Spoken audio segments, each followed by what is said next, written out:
Napapalitan ng natatanggal ng silencer.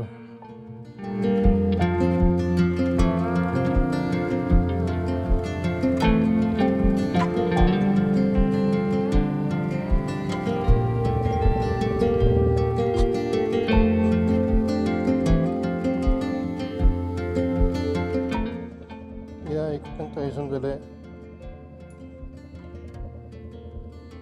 Kailangan talaga iniikot, sabi nung nag-change oil sa atin.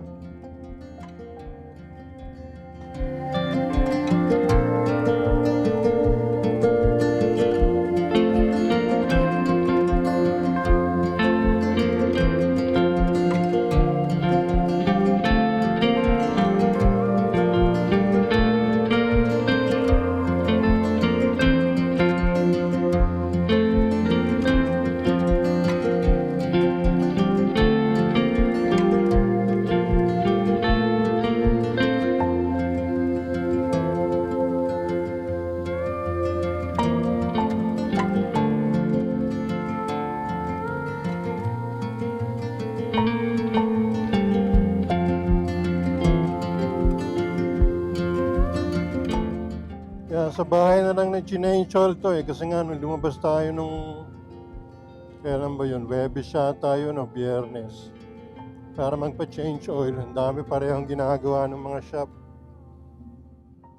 So, nag-schedule na lang tayo ng home service.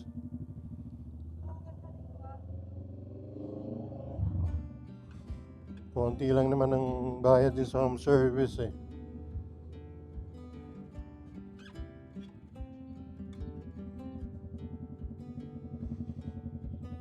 Kaya, yun, doon na lang ginawa sa bahay ng Sunday.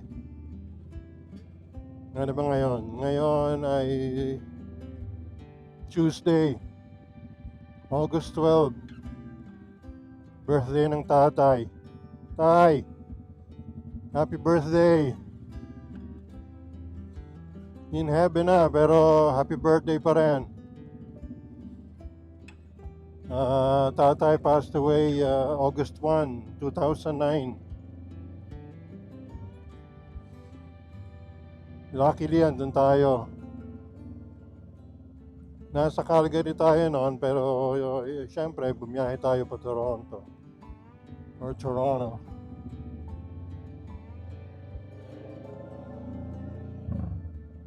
Yan, andun tayo sa burol ng tatay. Yeah, 2009. So, ganun pa rin. Yung mismo pa rin.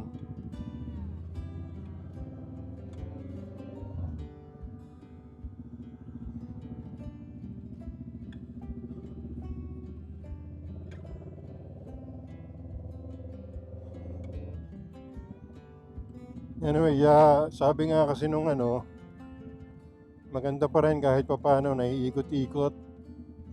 Okay na rin na i-start mo sa bahay, pero iba pa rin yung umiikot daw yung mga gears, tsaka yung langis na umiikot talaga. So kahit once a week, pwedeng ibiyahe, 5, 10, 15 minutes.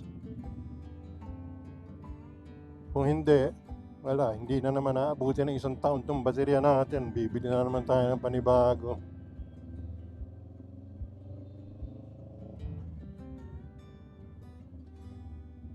Hindi naman mura din itong battery nito. Nasa 5,000-6,000 pa rin.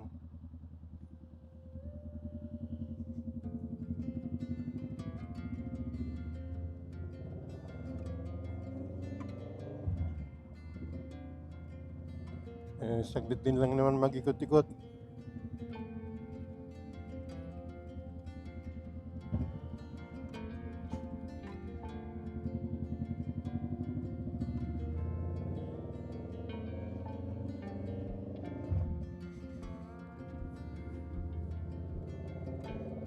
Gaya dito, tagal na dati. Ito lang mga laging iniikutan natin eh. Dito tayo nagpa-practice.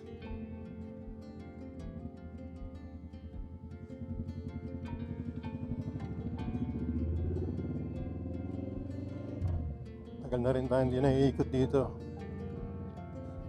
Oo, meron na palang Grand Midori dito.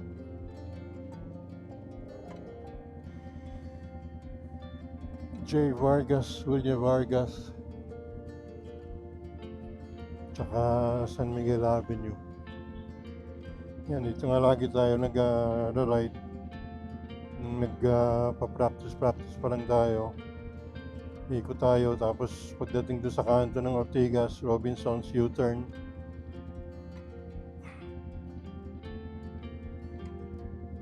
Usually, gabi pa nga ako nagpa-practice doon para less ang sasakyan eh. That was what, 2019? Pre-pandemic.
Lagay ko naman eh, pwede na yung ikot-ikot na yon.